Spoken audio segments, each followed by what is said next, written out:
purpose here, guys. So we're gonna talk some basketball. So there's a lot of traction, momentum about the NBA. Excuse me. Getting along and trying to reopen, or kind of restart their season.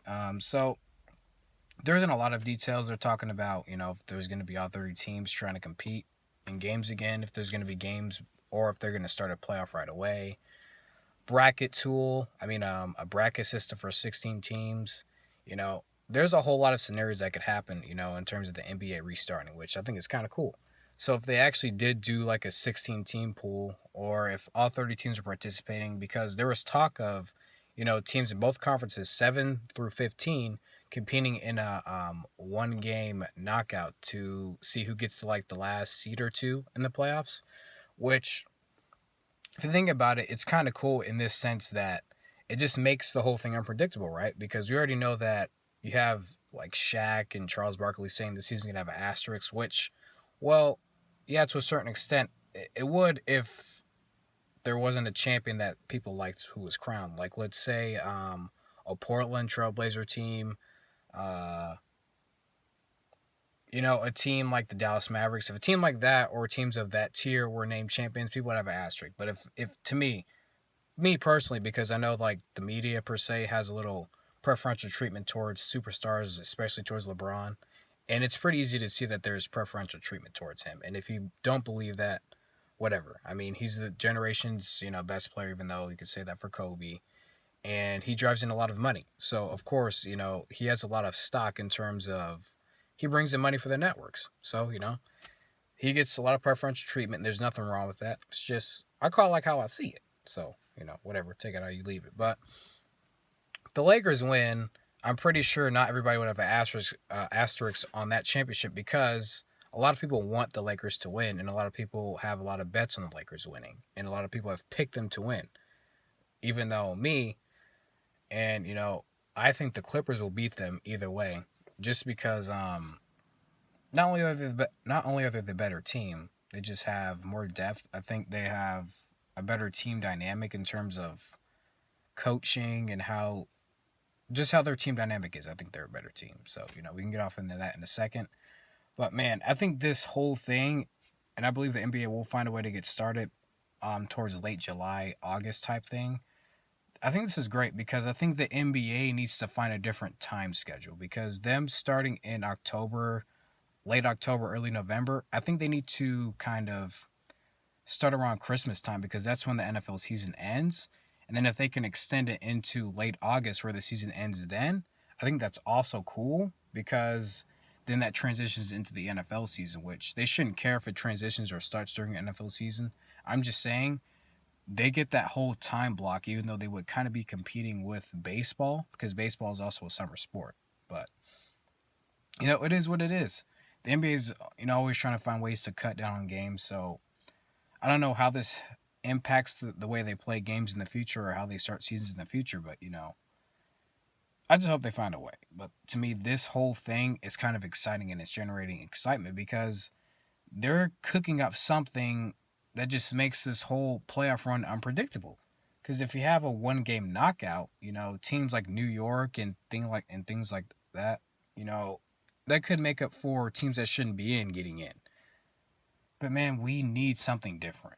We don't really need a whole boring playoff run where we know what's going to happen. And if we can have a Lakers, Bucks or Clippers Bucks finals, which everybody's predicting is going to be those teams anyway, that's all cool and fine. But spicing it up a little bit along the way, I can dig it. That's for sure. I can really dig that. So that's little insight on the NBA. Getting traction, opening back up. The Last Dance, the finale was awesome. I'm actually rewatching the whole thing again because I enjoyed it so much. So I already told you guys I think MJ is the GOAT. I don't really want to get into all that again. I just think it kind of speaks for itself when you watch them play. So, LeBron is great in himself. I'm not taking anything away from LeBron. I just think MJ, in terms of how he led his teams and how he leads his teams, is just the better player. To me, he's the better leader because I think he kind of found different ways to get guys involved. I mean, LeBron gets guys involved mainly by passing, but I think LeBron's system and the way he passes and how his teams run offense, I think people give it a little more don't give it enough criticism for what it is. A lot of it is LeBron is so ball dominant. And to me, LeBron in that way just hasn't evolved as a basketball player. I think LeBron, to me, I'm not criticizing him. It's just to me, he's been the same his entire career, where the ball in its system is run through him and how he handles the ball, and it's not him being off ball. Because if he was an off ball player, he'd be even more dangerous, but he's not. So now I think either next season or the season after, you're gonna see where I talk about if he was a better off ball player, towards a few years ago where he started that, then his longevity could be improved. I think a little bit because him with all those miles on his body, eventually he's gonna wear down. So he's not going to be around or be the same player that he is right now forever. I think it won't be next season, maybe the season after, but you're going to see a bit of a decline in terms of, you know, not just more athleticism, because it takes a lot of athleticism night in and out to get to the basket, which he does at a high clip. He's a very physical player. And once that speed starts to go and guys can get in front of you, then you got to find different ways to score, which is why him also not having a polished, post up game or mid range game or things like that where he could fall back on if teams like to do that. This is where it's going to start to creep up. This is why I think MJ's better, because he knew that athleticism wasn't going to be there forever. So getting a polished post game, a mid range game where he could just knock down shots, that's where, the whole triangle thing was great for him, because it kind of enhanced his skills, I think. So, MJ evolves. LeBron is great, but he hasn't shown me a lot of evolution to his game. To me, he's been the same year in and year out. And, though he's been great, excellent, top five all time. If you don't have certain things that you can add to your game, where teams, if they try to stop you, you can pull this out, pull this trick out, then I don't think I can put you up there. I can put Mike up there easy.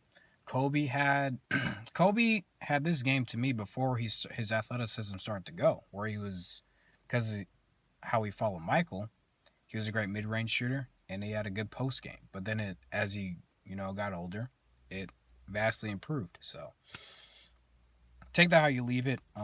This is my take on the NBA. You know, man, it's exciting. I hope it really does come back late July, mid to late July. That would be really awesome. And also, that's just my take on the MJ LeBron debate. It's not hard.